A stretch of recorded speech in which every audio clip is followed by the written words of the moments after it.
Hi, കഴിഞ്ഞ കുറച്ച് classes ആയിട്ട് നമ്മൾ പാർട്ട് 2 സെക്ഷൻ ഇ ആണ് പഠിച്ചുകൊണ്ടിരിക്കുന്നത് അല്ലേ. സോ നമ്മൾ പറഞ്ഞിരുന്നു സെക്ഷൻ ഇ പഠിക്കുന്ന സമയത്ത് ആരായിട്ട് ചിന്തിക്കണം, ഒരു ഫൈനാൻസ് മാനേജറായിട്ട് ചിന്തിക്കണം അല്ലേ. ഒരു കമ്പനിയുടെ ഫൈനാൻസ് മാനേജ് ചെയ്യുന്ന ഒരു ഫൈനാൻസ് മാനേജറായിട്ട് വേണം നമ്മൾ ചിന്തിക്കാനായിട്ട്. എല്ലാ കമ്പനീൻ്റെ അടുത്തുള്ള ആ ഒരു ലിമിറ്റഡ് റിസോഴ്സസ്, ലിമിറ്റഡ് മണി റിസോഴ്സസ്, എല്ലാ കമ്പനിയുടെ അടുത്ത് ഒരുപാട് പൈസ ഒന്നും ഉണ്ടാവില്ല, കുറച്ച് എമൗണ്ട് ആയിരിക്കും ഉണ്ടാവുക, എപ്പോഴും ലിമിറ്റഡ് ആയിരിക്കും ഉണ്ടാവുക. ഈ ലിമിറ്റഡ് എമൗണ്ട് എവിടെ ഇൻവെസ്റ്റ് ചെയ്താലാണ്, ഏത് പ്രൊജക്ട്സിൽ ഇൻവെസ്റ്റ് ചെയ്താലാണ് കമ്പനിക്ക് ഫ്യൂച്ചറിൽ പ്രോഫിറ്റബിൾ ആയിട്ടുള്ള റിട്ടേൺ കിട്ടുക, ഏറ്റവും ബെസ്റ്റ് റിട്ടേൺ കിട്ടുക, അത് അനലൈസ് ചെയ്യാനാണ് നമ്മൾ ക്യാപിറ്റൽ ഇൻവെസ്റ്റ്മെൻറ്റ് അനാലിസിസിൽ പഠിക്കുന്നത്. ഓക്കെ, സോ നമ്മൾ ഇത് അനലൈസ് ചെയ്യാൻ വേണ്ടിയിട്ട് ഒരുപാട് ക്യാപിറ്റൽ ഇൻവെസ്റ്റ്മെൻറ്റ് അനാലിസിസ് ടൂൾസ് ഉണ്ട്. അപ്പോൾ അതിനകത്ത് എന്തൊക്കെ മെത്തേഡ് നമ്മൾ പഠിച്ചു? പേ ബാക്ക് പീരീഡ് മെത്തേഡ്. നമ്മൾ ഇനീഷ്യൽ ഇൻവെസ്റ്റ്മെൻ്റ് ആയിട്ട് നമ്മൾ ഇൻവെസ്റ്റ് ചെയ്ത എമൗണ്ട് എത്ര കാലം കൊണ്ടാണ് നമ്മളിലേക്ക് തിരിച്ചു വരിക. പേ ബാക്ക് പീരീഡിൽ നമ്മൾ ടൈം വാല്യൂവിനെ കൺസിഡർ ചെയ്യുന്നില്ല അല്ലേ. രണ്ടാമത് എന്ത് പഠിച്ചു? Discounted pay back period method. ഇതിൻ്റെ അകത്ത് നമ്മൾ ടൈം വാല്യൂവിനെ കൺസിഡർ ചെയ്യുന്നുണ്ട് അല്ലേ. ഡിസ്കൗണ്ടഡ് ആയിട്ടുള്ള ക്യാഷ് ഫ്ലോസ് ആണ് നമ്മൾ ഇതിൻ്റെ അകത്ത് കൺസിഡർ ചെയ്യുന്നത്, നമ്മൾ ടൈം വാല്യൂവിനെ കൺസിഡർ ചെയ്യും. പക്ഷേ ഈ രണ്ട് മെത്തേഡിലും നമ്മൾക്കുള്ളൊരു ഡ്രോബാക്ക് എന്ന് പറഞ്ഞാൽ എന്തായിരുന്നു ഒന്ന് ആലോചിച്ച് നോക്കിയേ. പേ ബാക്ക് പീരീഡ് മെത്തേഡിലും ഡിസ്കൗണ്ടഡ് പേ ബാക്ക് പീരീഡ് മെത്തേഡിലും നമ്മൾക്ക് വന്നിരിക്കുന്ന ഒരു ഡ്രോബാക്ക്, ഈ രണ്ട് മെത്തേഡ്സിന് ഡ്രോബാക്ക് കോമൺ ആയിട്ടുള്ള എന്തായിരിക്കും? നമ്മൾക്കറിയാം, അതായത് പേ ബാക്ക് പീരീഡ് എത്ര കാലം കൊണ്ട് നമ്മൾ പേ ചെയ്ത് അല്ലെങ്കിൽ ഇൻവെസ്റ്റ് ചെയ്ത എമൗണ്ട് നമ്മളിലേക്ക് തിരിച്ചു വരും, ഇത് മാത്രമാണ് കണ്ടുപിടിക്കുന്നത്. ആ പേ ബാക്ക് പീരീഡിന് ശേഷമുള്ള അല്ലെങ്കിൽ ഡിസ്കൗണ്ടഡ് പേ ബാക്ക് പീരീഡിന് ശേഷമുള്ള ഇൻഫ്ലോസ്, അതായത് കമ്പനിയുടെ പ്രോഫിറ്റ്സിനെ പറ്റി കമ്പനി ചിന്തിക്കുന്നില്ല ഈ മെത്തേഡ്സിലൊന്നും. ഈ രണ്ട് മെത്തേഡിലും എത്ര കാലം കൊണ്ട് എമൗണ്ട് തിരിച്ചു വരും, ഇനീഷ്യൽ ഇൻവെസ്റ്റ്മെൻറ്റ് എത്ര കാലം കൊണ്ട് തിരിച്ചു വരും, ഇത് മാത്രമേ ചിന്തിക്കുന്നുള്ളൂ. ഇതിന് ശേഷം നമ്മൾക്ക് വരുന്ന പ്രോഫിറ്റബിൾ ആയിട്ടുള്ള റിട്ടേൺസിനെ പറ്റി നമ്മൾ ചിന്തിക്കുന്ന അല്ലെങ്കിൽ നമ്മൾ കൺസിഡർ ചെയ്യുന്നില്ല. അപ്പോൾ അത് കൺസിഡർ ചെയ്യുന്ന മെത്തേഡ് ആൻഡ് ഈ ഒരു ക്യാപിറ്റൽ ഇൻവെസ്റ്റ്മെൻറ്റ് അനാലിസിസ് ടൂൾസിലെ ഏറ്റവും ഇമ്പോർട്ടൻ്റ് ആയിട്ടുള്ള മെത്തേഡ് ഇതാണ് ഇന്ന് നമ്മൾ പഠിക്കാൻ വേണ്ടി പോകുന്നത്. NPV method, net present value method. എന്താണ് നെറ്റ് പ്രസൻറ്റ് വാല്യൂ മെത്തേഡ്? എടാ, ഈ രണ്ട് മെത്തേഡും നിങ്ങൾക്ക് നല്ല രീതിയിൽ അറിയെങ്കിൽ NPV നിങ്ങൾക്ക് പുല്ല് പോലെ പഠിക്കാൻ വേണ്ടി പറ്റും, അത്രയും സിമ്പിളാണ്. ക്ലിയർ? അപ്പോൾ എന്താണ് NPV മെത്തേഡ് അഥവാ നെറ്റ് പ്രസൻറ്റ് വാല്യൂ മെത്തേഡ്? എടാ, നമ്മളൊരു ഇനീഷ്യൽ ഇൻവെസ്റ്റ്മെൻറ്റ് ചെയ്യും, അതായത് നമ്മളുടെ അടുത്തുനിന്ന് പൈസ ഇൻവെസ്റ്റ് ചെയ്യും, എന്നിട്ട് അതിൽ നിന്ന് തിരിച്ച് കിട്ടുന്ന റിട്ടേൺ ഇല്ലേ, ആ റിട്ടേണുമായിട്ട് ഇനീഷ്യൽ ഇൻവെസ്റ്റ്മെൻറ്റ് നമ്മൾ കമ്പയർ ചെയ്യും. അപ്പോൾ ഇനീഷ്യലി ഇൻവെസ്റ്റ് ചെയ്തതിലും കൂടുതൽ റിട്ടേൺ കിട്ടിയിട്ടുണ്ടെങ്കിൽ എന്താണ്? പ്രോഫിറ്റബിൾ ആണ് ആ ഇൻവെസ്റ്റ്മെൻറ്റ്. മനസ്സിലായോ? ഞാൻ ഇൻവെസ്റ്റ് ചെയ്തത് ഇനീഷ്യൽ ഇൻവെസ്റ്റ്മെൻ്റ് ആയിട്ട് ഇൻവെസ്റ്റ് ചെയ്തത് 100 ആണ്, എനിക്ക് റിട്ടേൺ ആയിട്ട് തിരിച്ച് കിട്ടിയത് 150 ആണ്. സോ 50 എനിക്ക് എക്സ്ട്രാ കിട്ടിയില്ലേ, അതായത് ഇൻവെസ്റ്റ്മെൻറ്റും കഴിഞ്ഞ് എനിക്ക് എന്ത് ചെയ്തു, ഒരു 50 കൂടി റിട്ടേൺ ആയിട്ട് കിട്ടിയിട്ടുണ്ട് അല്ലേ. ഇൻവെസ്റ്റ്മെൻറ്റിനെ കവർ ചെയ്തതിന് ശേഷം എനിക്ക് എന്തുണ്ട്, ഒരു 50 റിട്ടേൺ ആയിട്ടുണ്ട്. അതാണ് എൻ്റെ പ്രോഫിറ്റ് അല്ലെങ്കിൽ പ്രോഫിറ്റബിൾ ആയിട്ടുള്ള റിട്ടേൺ ആണ് ഇതെന്ന് നമുക്ക് പറയാൻ വേണ്ടി പറ്റും. ഞാൻ ഇനീഷ്യലി ഇൻവെസ്റ്റ് ചെയ്തത് 200 ആണ്, എനിക്ക് തിരിച്ച് റിട്ടേൺ ആയിട്ട് കിട്ടിയത് 350 ആണെങ്കിൽ നമ്മൾക്ക് പറയാം 150 ഇവിടെ എന്താണ്, പ്രോഫിറ്റാണ് നമ്മൾക്ക്. അപ്പോൾ ഇതൊരു പ്രോഫിറ്റബിൾ റിട്ടേൺ ആണ് നമുക്ക് പറയാൻ വേണ്ടി പറ്റും. സോ ഹയർ NPV എന്ന് പറയുന്നത്, NPV പോസിറ്റീവ് ആണെങ്കിൽ അഥവാ ഹയർ ആണെങ്കിൽ നമ്മൾ എന്ത് പറയും, ഈ ഒരു പ്രൊജക്റ്റ് അക്സെപ്റ്റ് ചെയ്തു എന്ന് പറയും. ഓക്കെ, ഇനി NPV എങ്ങനെ കണ്ടുപിടിക്കുക? നമ്മൾക്ക് ഫ്യൂച്ചറിൽ നമ്മൾക്ക് കിട്ടാൻ വേണ്ടി പോകുന്ന റിട്ടേൺസ്, അതായത് ഫ്യൂച്ചർ ക്യാഷ് ഫ്ലോസ്, അതിനെ ഡിസ്കൗണ്ട് ചെയ്യുമ്പോൾ നമ്മൾ എന്താ ചെയ്യുക, ഫ്യൂച്ചർ ക്യാഷ് ഫ്ലോസിനെ നമ്മൾ പ്രസൻറ്റ് വാല്യൂയിലേക്ക് നമ്മൾ എന്ത് ചെയ്യും, നമ്മൾ അതിനെ കൺവേർട്ട് ചെയ്യും. ഇതിനാണ് ഡിസ്കൗണ്ടിങ് എന്ന് പറയാം അല്ലേ. So present value of future cash ഫ്ലോയിൽ നിന്ന് ഇനീഷ്യൽ ഇൻവെസ്റ്റ്മെൻറ്റിനെ ഡിഡക്റ്റ് ചെയ്യുമ്പോൾ നമുക്കൊരു പോസിറ്റീവ് ഫിഗർ ആണ് കിട്ടുന്നതെങ്കിൽ നമ്മൾ എന്ത് പറയും, ആ പ്രൊജക്റ്റിനെ അക്സെപ്റ്റ് ചെയ്തോ. ഇനി നമ്മൾക്കൊരു നെഗറ്റീവ് ആയിട്ടുള്ള ഫിഗർ ആണ് കിട്ടുന്നതെങ്കിൽ നമ്മൾ എന്ത് പറയും, നമ്മൾ ആ പ്രൊജക്റ്റിനെ റിജക്റ്റ് ചെയ്തോ എന്ന് പറയും. ഓക്കെ, ഒന്നുമില്ലടാ, ഇനീഷ്യൽ ഇൻവെസ്റ്റ് ചെയ്തതിലും കൂടുതൽ റിട്ടേൺ കിട്ടണം, അങ്ങനെയാണെങ്കിൽ അക്സെപ്റ്റ്. ഇനീഷ്യൽ ഇൻവെസ്റ്റ്മെൻറ്റിനേക്കാളും കുറവാണ് റിട്ടേൺ എങ്കിൽ നിർത്തിക്കോ, വേണ്ട, നമ്മൾക്കത് നഷ്ടമായിട്ടുള്ളൊരു കച്ചവടമാണ്, അവിടെ നിർത്തിക്കോ. ഓക്കെ, സോ നമ്മൾ അക്സെപ്റ്റ് ചെയ്യില്ല. സപ്പോസ് എൻ്റെ ഇനീഷ്യൽ ഇൻവെസ്റ്റ്മെൻറ്റ് 100 ആണ്, present value of future cash flows എന്ന് പറയുന്നത് 150 ആണെങ്കിൽ എനിക്ക് എത്രയാണ് പോസിറ്റീവ് ആയിട്ടുള്ളൊരു ആൻസർ അല്ലേ വരിക. 150 മൈനസ് 100 എന്താണ്, പോസിറ്റീവ് 50 ആണ് വരിക. സോ പോസിറ്റീവ് വന്നതുകൊണ്ട് തന്നെ ഞാൻ എന്ത് ചെയ്യും, എടുത്തോ, അക്സെപ്റ്റ് ചെയ്തോ അല്ലേ. ഇനി എനിക്ക് ഇനീഷ്യൽ ഇൻവെസ്റ്റ്മെൻ്റ് ആയിട്ട് ഇവിടെ 100 ആണുള്ളത്. എനിക്ക് ഇതിൽ നിന്നും കിട്ടിയ റിട്ടേൺ എന്ന് പറയുന്നെങ്കിൽ 80 ആണ്. സോ 80 മൈനസ് 100 എന്താണ്? -20 ആണ് അല്ലേ? -20 ആണ്. ഒരു നെഗറ്റീവ് ഫിഗർ ആണ് വന്നിട്ടുള്ളത്. അപ്പോൾ നെഗറ്റീവ് ഫിഗർ വന്നിട്ട് എന്താ? നിർത്തിക്കോ, ഈ ഒരു ഇൻവെസ്റ്റ്മെൻറ്റ് നമുക്ക് വേണ്ട, റിജക്റ്റ് ചെയ്തേക്ക് അല്ലേ? റിജക്റ്റ് ചെയ്തേക്ക്. അപ്പോൾ നമ്മൾ ഇത് റിജക്റ്റ് ചെയ്യും. ഈ ഒരു ഇൻവെസ്റ്റ്മെൻറ്റിന് നമ്മൾ എന്ത് ചെയ്യും? അക്സെപ്റ്റ് ചെയ്യും. സോ പോസിറ്റീവ് NPV ആണെങ്കിൽ V accept the project. Negative ആയിട്ടുള്ള NPV ആണെങ്കിൽ വി റിജക്റ്റ് ദാറ്റ് പ്രൊജക്റ്റ്. ഇതാണ് ബേസിക് ആയിട്ടുള്ള അതിൻ്റെ ഫണ്ട് എന്ന് പറഞ്ഞിട്ടുണ്ടെങ്കിൽ. ഓക്കെ, സോ നമ്മളിതിൽ എന്താ കൺസിഡർ ചെയ്യേണ്ടത്? വെറും ക്യാഷ് ഫ്ലോസ് അല്ല, അതിൻ്റെ പ്രസൻറ്റ് വാല്യൂ ആണ്. അതായത് ഡിസ്കൗണ്ടഡ് ക്യാഷ് ഫ്ലോയിലൊക്കെ നമ്മൾ ചെയ്യുന്നത് പോലെ ഡിസ്കൗണ്ടഡ് വാല്യൂസ് ആയിരിക്കും നമ്മൾ ഇതിൻ്റെ അകത്ത് കൺസിഡർ ചെയ്യാം. ഓക്കെ, ഇനി നമുക്കൊരു എക്സാമ്പിൾ നോക്കാം. ഓക്കെ, സോ ഇയർ 0-ൽ ഞാൻ ഇൻവെസ്റ്റ് ചെയ്തിട്ടുള്ളത് ഒരു 100K ആണെന്ന് വിചാരിക്കാം. 100K ആണ് ഞാൻ ഇൻവെസ്റ്റ് ചെയ്തിട്ടുള്ളത്. ഇയർ 1-ൽ എനിക്ക് ഒരു 30K റിട്ടേൺ ഉണ്ട്.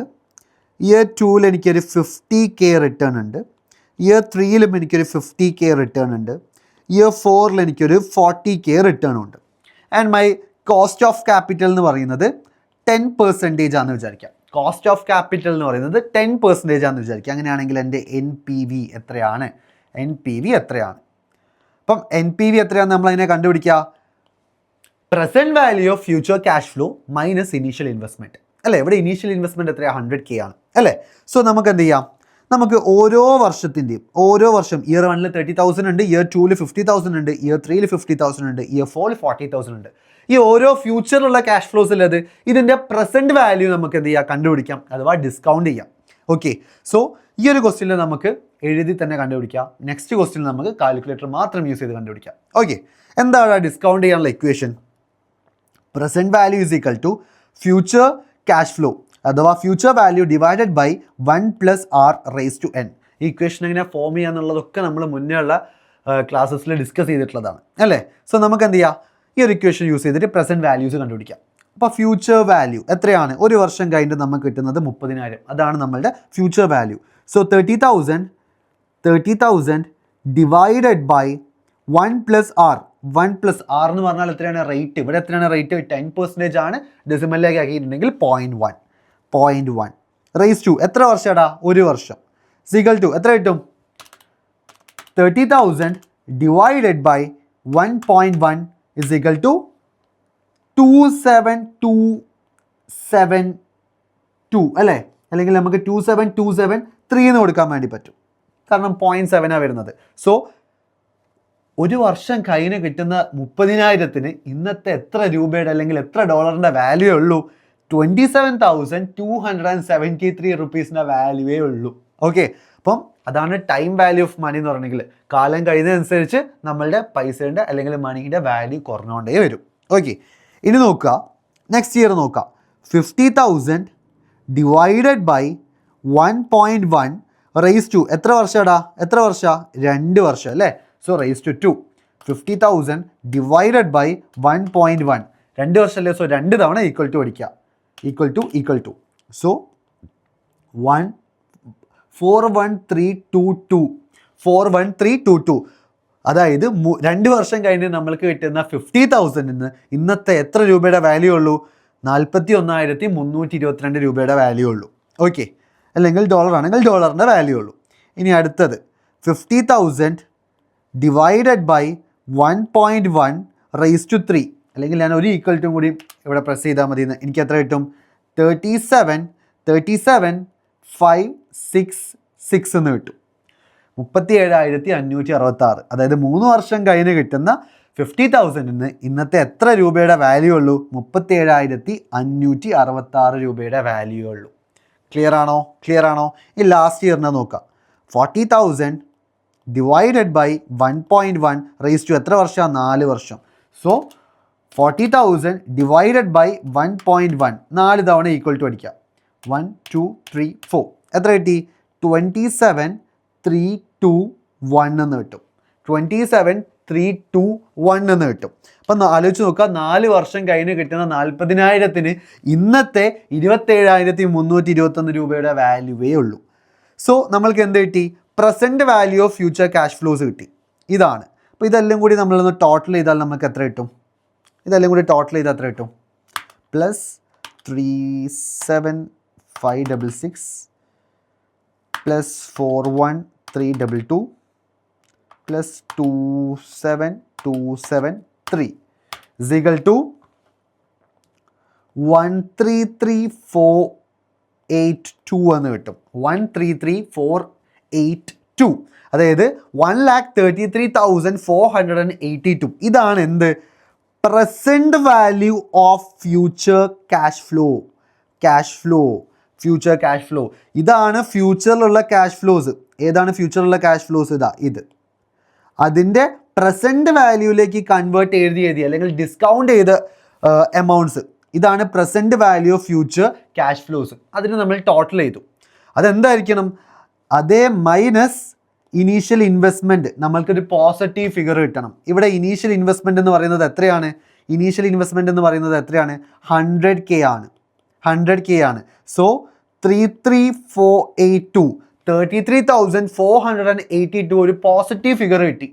വിച്ച് മീൻസ് ഈ ഒരു പ്രൊജക്റ്റ് എന്ന് പറയുന്നത് ഒരു പ്രോഫിറ്റബിൾ ആയിട്ടുള്ള പ്രൊജക്റ്റ് ആണ്. നമ്മൾക്ക് അക്സെപ്റ്റ് ചെയ്യാം. ക്ലിയർ ആണോ?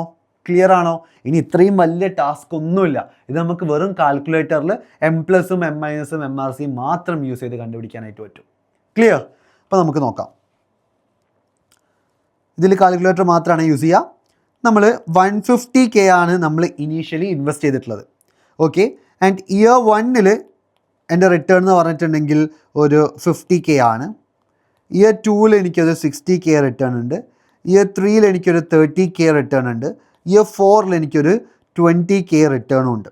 ഓക്കെ, ഇയർ 5 എനിക്ക് വീണ്ടും ഒരു 60K റിട്ടേണും ഉണ്ട്. ഓക്കെ, 60K റിട്ടേണും ഉണ്ട്.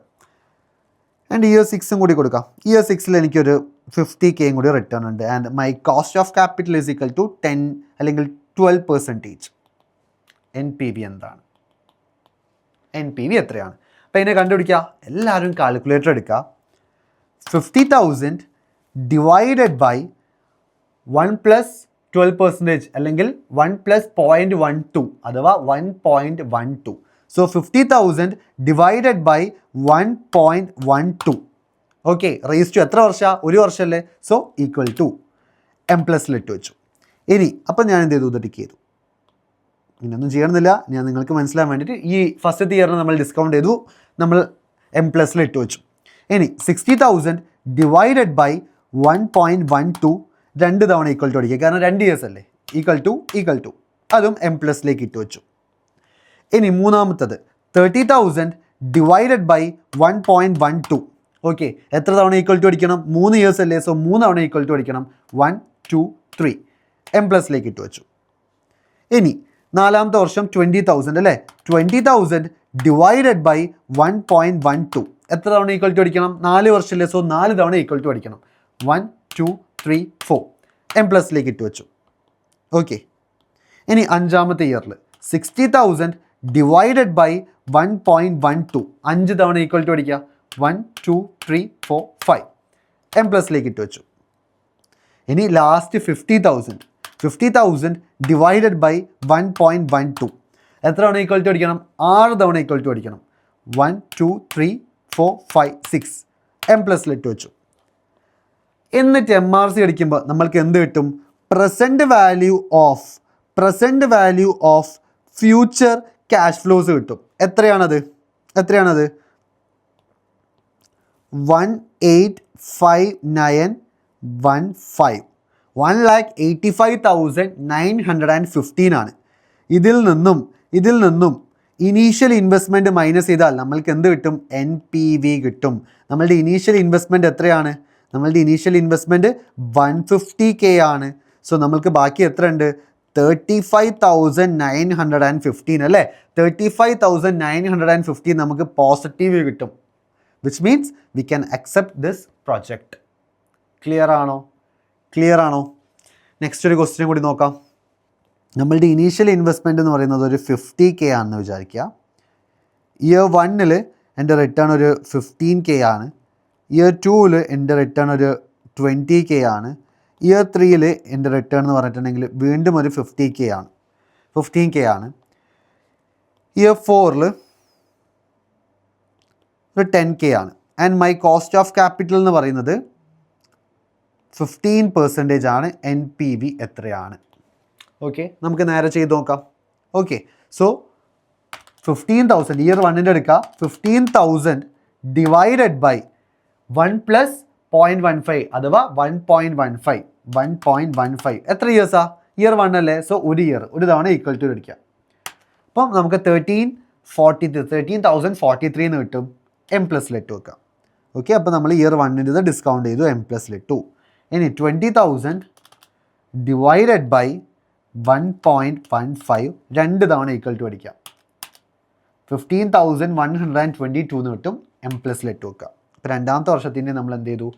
ഡിസ്കൗണ്ട് ചെയ്തു. ഇനി മൂന്നാമത്തെ വർഷം 15,000 ഡിവൈഡഡ് ബൈ 1.15 മൂന്ന് തവണ ഈക്വൽ ടു അടിക്കാം. 1, 2, 3 M+2 വെക്കുക.